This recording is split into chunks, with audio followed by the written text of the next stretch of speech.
তো চলো সকাল সকাল উঠে রেডি হয়ে নিয়েছি, এবারে মেয়েকেও রেডি করে নিয়েছি। আজকে হচ্ছে সৃজার হচ্ছে স্কুলে পিটিএম আছে, তো আমি ওর বাবা আর সৃজা আর ওর ভাই সবাই মিলেই যাব, যাকে বলে কাউকে তো একা রেখে যাওয়া যাবে না। তো দেখো আমিও এদিকে রেডি হয়ে গেছি, আর ঈশান একটু ঘুমাচ্ছে, তো ঈশানকেও লাস্টে তুলে নিয়ে চলে যাব, এটাই প্ল্যান করেছি। তো ওর বাবা এখনও আসেনি, ওর বাবা অফিসে চলে গেছে, তো এসে তারপরে আমরা সবাই মিলে বেরিয়ে পড়বো। তো দেখো ওর বাবাও চলে এসছে, আর ঈশানকেও রেডি করে নিয়েছি, করে আমরা কিন্তু স্কুলে পিটিএমের উদ্দেশ্যে বেরিয়ে পড়ছি।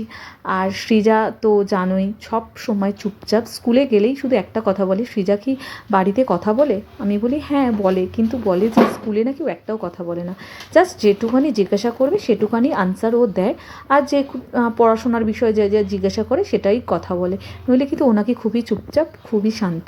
তো আমি তো জানি না, আমাদের বাড়িতে কিন্তু আমার মেয়ে কোনো সময় চুপচাপ বসে থাকে না, সব সময় চিল্লামিল্লি হই হুল্লোড়, খেলাধুলা ভাইয়ের সাথে, আর আমাদের সাথেও তো প্রচুর প্রচুর কথা বলে। তো দেখো সৃজার স্কুলটা ঠিক এই রকম, খুবই সুন্দর, বাচ্চাদের স্কুল যেমন হওয়া উচিত ঠিক সেরকমভাবে কিন্তু সুন্দর করে সাজানো গোছানো। আর স্কুলটাও যেহেতু আমাদের বাড়ির সামনে, আর খুবই ভালো এখানকার পড়াশোনা হয়, আর টিচাররাও খুবই ভালো, তো টিচারদের ব্যবহারও খুব ভালো, বাচ্চাদের খুবই স্নেহ করে, ভালোবাসে। তো চলো টাটা।